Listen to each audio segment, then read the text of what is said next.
बिस्मिल्लाहिर्रहमानिर्रहीम। आज का टॉपिक है बेटा, जो नेक्स्ट लेक्चर है that is work done by variable force. ये एक लॉन्ग क्वेश्चन के पॉइंट ऑफ व्यू से काफ़ी इंपॉर्टेंट टॉपिक है। ठीक है जी, तो इसको आप ज़रा तवज्जो के साथ समझिएगा। तो वेरिएबल फोर्स की वजह से जब हम लोगों ने वर्क डन फाइंड करना होता है तो उसमें हमारी क्या अप्रोच होती है, ये हम किस तरह से देखते हैं, उसके हवाले से बात करेंगे। ये बेटा लास्ट टाइम हम लोगों ने डेफिनेशन पढ़ी है वर्क डन की, कि work done is given by F dot D, force और डिस्प्लेसमेंट की स्केलर प्रोडक्ट। ठीक है जी, which can be written as F D cos theta. और जिसकी ज़्यादा बेहतर नोटेशन मैंने आपको ये बताई थी कि आप F cos theta into D लिखें। क्यों? क्योंकि हम लोगों ने ये देखा था जी कि जब फोर्स और डिस्प्लेसमेंट के दरमियान हम फोर्स के कंपोनेंट्स ड्रा करते हैं तो एक एक्स कंपोनेंट आता है और एक वाई कंपोनेंट। तो वर्क डन को हम लोगों ने डिफाइन किया था कि it is the effective component of force in the direction of displacement, कि फोर्स का वो कंपोनेंट जो कि डिस्प्लेसमेंट की डायरेक्शन में एक्ट कर रहा है, that is F cos theta, जो कि डिस्प्लेसमेंट की डायरेक्शन में एक्ट कर रहा है, तो F cos theta into D. अब आप याद रखें कि ये फार्मूला जो हम लोगों ने पढ़ा था ये अप्लाई हुआ था कांस्टेंट फोर्स के लिए। तो अगर आपके पास ऐसा कोई है सिस्टम के जिसमें फोर्स वेरी कर रही है, वेरिएबल फोर्स है, तो वहां पे फिर हम वर्क डन कैसे फाइंड करेंगे? वैसे तो ग्रेविटेशनल फोर्स की एक एग्जांपल के आप जानते हैं कि इसका जहां पर ये कांस्टेंट होती है वहां पर इसका फार्मूला होता है F is equal to mg। लेकिन एक खास हद के बाद ग्रेविटेशनल फोर्स वेरी करना शुरू हो जाती है और ये फार्मूला एप्लीकेबल नहीं रहता। फिर ये वाला फार्मूला हम अप्लाई करते हैं which is g m1 m2 by r square, कि डिस्टेंस के बढ़ने के साथ ग्रेविटेशनल फोर्स क्या हो रही है, कम हो रही है। तो अब ये फोर्स वेरिएबल है, तो अब इसके अकॉर्डिंगली अगर आप वर्क डन फाइंड करना चाह रहे हैं तो हम क्या करेंगे? ये एक पाथ हम लोगों ने देखा है जी, टेक्स्ट बुक में उसने डिफाइन भी किया हुआ है कि ए से बी एक वेरिएबल पाथ है और आपने इसके अकॉर्डिंगली वर्क डन फाइंड करना है। अब अप्रोच ये है, और ये एक जनरल रूल भी याद रखें कि किसी भी वेरिएबल पाथ के क्रॉस आपने वर्क फाइंड करना हो तो हम क्या करते हैं, सबसे पहले हम अपने पाथ को स्मॉल सेगमेंट्स में कन्वर्ट कर लेते हैं। स्मॉल सेगमेंट्स में आपने उसको कन्वर्ट कर लिया।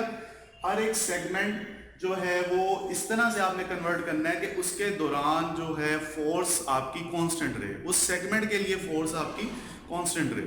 तो अगर मैंने जैसे इसके ए से बी n सेगमेंट्स बनाए हैं तो उसके अकॉर्डिंगली आपने डिफाइन कर दिया कि पहला सेगमेंट डेल्टा D1 है, अगला डेल्टा D2 होगा, इसी तरह and so on delta Dn, और इन सब के accordingly forces F1 F2 up to so on Fn, जो लास्ट सेगमेंट आपका। ठीक है जी।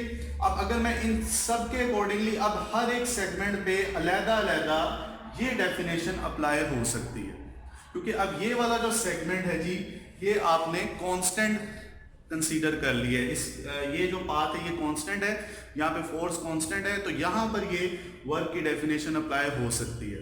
तो अब हर सेगमेंट पे हमने अलग-अलग वर्क की डेफिनेशन अप्लाई कर दी। डेल्टा का सिंबल यहाँ पर स्मॉल चेंज के हवाले से यूज किया हुआ है। तो पहले सेगमेंट का जो वर्क डन होगा delta W1 it is F1 dot delta D1, जो कि अगर मैं ओपन करके लिखूं अकॉर्डिंग टू दिस फार्मूला तो it is F1 cos of theta 1 delta D1, जो कि इस सेगमेंट के अकॉर्डिंगली।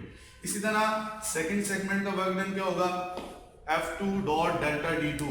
यहाँ पे वेक्टर सिंबल डालें, जब वेक्टर ओपन करेंगे तो फिर उसके बाद स्केलर प्रोडक्ट ओपन करेंगे तो उसके बाद ये रिलेशन आएगा F2 cos of theta 2 delta D2 and so on. इसके बाद delta WN Fn cos theta and delta Dn। तो ये n सेगमेंट्स के वर्क डन हमारे पास आ गए हर एक पाथ के हवाले से, जो कि हमने जहां पे फोर्स को कांस्टेंट कंसीडर किया था। ठीक है जी, ओके। अब हम लोगों ने टोटल पाथ का वर्क डन फाइंड करना है, ए से बी वर्क डन, ए से बी टोटल वर्क डन। तो इन सारे सेगमेंट्स के वर्क डन को हम ऐड कर देते हैं, delta W1 plus delta W2 up to so on delta Wn। अब यहाँ पे जब हम देखते हैं तो वर्क डन ए से बी जो आएगा इट इज उन सब की वैल्यूज जो आप लोगों ने ये लिखी हुई हैं वो यहाँ पे पुट कर दे, F1 cos theta 1 delta D1, इसी तरह से F2 cos theta 2 delta D2 and so on Fn cos theta n delta Dn। ठीक है जी। तो ये आपने जो आपके n सेगमेंट से उन सब का टोटल वर्क डन जो है a से b का वो इस तरह से एक्सप्रेस करती है। अच्छा, अब ये चूंकि एक सीरीज की फॉर्म में एक्सप्रेशन दिया हुआ है, एक सीरीज है, अब इस सीरीज को लिखने की एक शॉर्ट एक स्मॉल नोटेशन भी है कि आप इसको समेशन की फॉर्म में, सिग्मा की फॉर्म में भी लिख सकते हैं। तो सिग्मा समेशन को रिप्रेजेंट करता है, तो इस पूरी सीरीज को लिखने का एक तरीका ये भी है कि आप सिग्मा का सिंबल यूज करें और जहां जहां वेरिएशन आ रही है, मतलब 1 2 n, तो वहां पर कोई भी सिंबल पुट कर दें जी, i j k, ये आपकी अपनी चॉइस है। तो मैंने यहाँ पे i सिंबल, टेक्स्ट बुक में भी i यूज किया गया था, तो i का सिंबल पुट कर दिया और i की वैल्यू स्टार्ट कहां से हो रही है, 1 से, तो 1 नीचे लिख दिया और खत्म कहां पे हो रही है, n पे, तो n ऊपर मेंशन कर दिया। ठीक है जी, तो ये इस पूरी सीरीज की एक स्मॉल नोटेशन आपके पास आ गई। ठीक है भाई, तो ये है जी हमारा work done by variable force. This is the work done by variable force, इसका रिलेशन हमारे पास आ गया। ओके जी, नेक्स्ट है इसमें ग्राफिकल रिप्रेजेंटेशन। ग्राफिकली आप वर्क डन को, जो कि वेरिएबल फोर्स का वर्क डन है, उसको कैसे रिप्रेजेंट करते हैं। तो पहले हमने ग्राफ ड्रा किया था, अगर आपको याद हो प्रीवियस टॉपिक में, तो F और D के दरमियान, क्योंकि फोर्स कांस्टेंट थी और डिस्प्लेसमेंट के रेफरेंस से बात कर रहे थे। अब हम ग्राफ ड्रा करेंगे F cos थीटा और डेल्टा D के दरमियान, क्योंकि ये वेरिएशन आ रही है, इसमें एंगल भी चेंज कर रहा है FB और इसी तरह इधर डेल्टा D, और ये एक वेरिएबल पाथ है A से B। ठीक है जी, A से B एक वेरिएबल पाथ है जी, इसके अकॉर्डिंगली आप लोगों ने उसका वर्क फाइंड करना है। तो अब यहां पर भी अप्रोच उसी तरह, जिस तरह आप लोगों ने ये फाइंड किया है, तो ग्राफिकली भी उसी तरह के सेगमेंट वाइज अलग-अलग। पहले सेगमेंट का तो ये कांस्टेंट फोर्स, उसके अकॉर्डिंगली ड्रा किया। ये जो एरिया आ गया, ये एरिया रिप्रेजेंट कर रहा है जी डेल्टा W1 को, actually this represents delta W1। इसी तरह से इससे अगला जो सेगमेंट है वो डेल्टा W2 को रिप्रेजेंट कर रहा है, एंड सो ऑन। ठीक है जी, तो ये सेगमेंट वाइज जिस तरह से आपने उसकी कैलकुलेशन की है, उसी तरह से हम लोगों ने उसको ग्राफिकली भी सेगमेंट वाइज अलग-अलग फाइंड कर लिया वर्क डन। ठीक है, अच्छा, अब इसमें एक प्रॉब्लम है। प्रॉब्लम ये है कि हम कहते हैं जी work is area under the graph, लेकिन आप यहां पर देखेंगे कि कुछ सेगमेंट्स ऐसे हैं जो ग्राफ से, ये ग्राफिकल लाइन जो A to B है, इससे बाहर जा रहे हैं, जो कि ये आपको नजर आ रहा है कि ये जो रेड से मैंने मेंशन कर दिया कि ये जो रेड पोर्शन है ये ग्राफ से बाहर है। तो इसका ये मतलब है कि ये तो आपकी कैलकुलेशन को खराब करेगा, ये एक्स्ट्रा आपकी कैलकुलेशन में रिजल्ट आ रहा है जिसको रिमूव करने की जरूरत है। अब अगर आपने इसको रिमूव करना है तो उसकी क्या अप्रोच होती है, उसकी मैथमेटिकल अप्रोच ये है कि आपका जो रिलेशन है वर्क डन का, टोटल वर्क डन का, ये जो है इस पर लिमिट अप्लाई कर दें।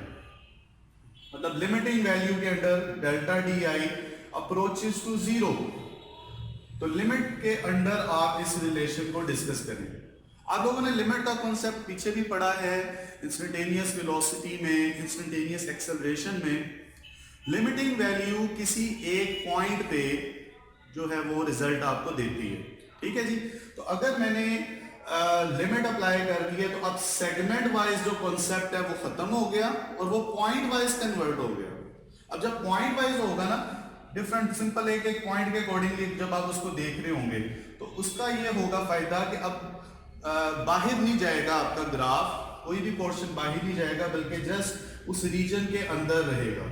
तो ये जो ग्राफ आपको नजर आ रहा है जी, ये लिमिटिंग वैल्यू के अंडर आ रहा है, जिसमें कोई भी सेगमेंट ग्राफिकल जो लाइन है, जो उसकी कर्व है, उससे बाहर नहीं जा रहा, सारा का सारा उसके अंदर शामिल किया गया।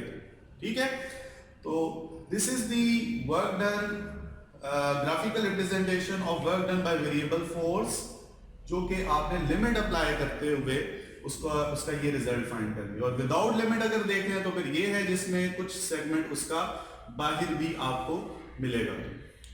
ठीक है जी, होपफुली आप लोगों को लेक्चर क्लियर हो गया होगा। अगर कोई क्वेश्चन है आपके जहन में तो आप जरूर मेंशन करेंगे। Thank you, Allah Hafiz.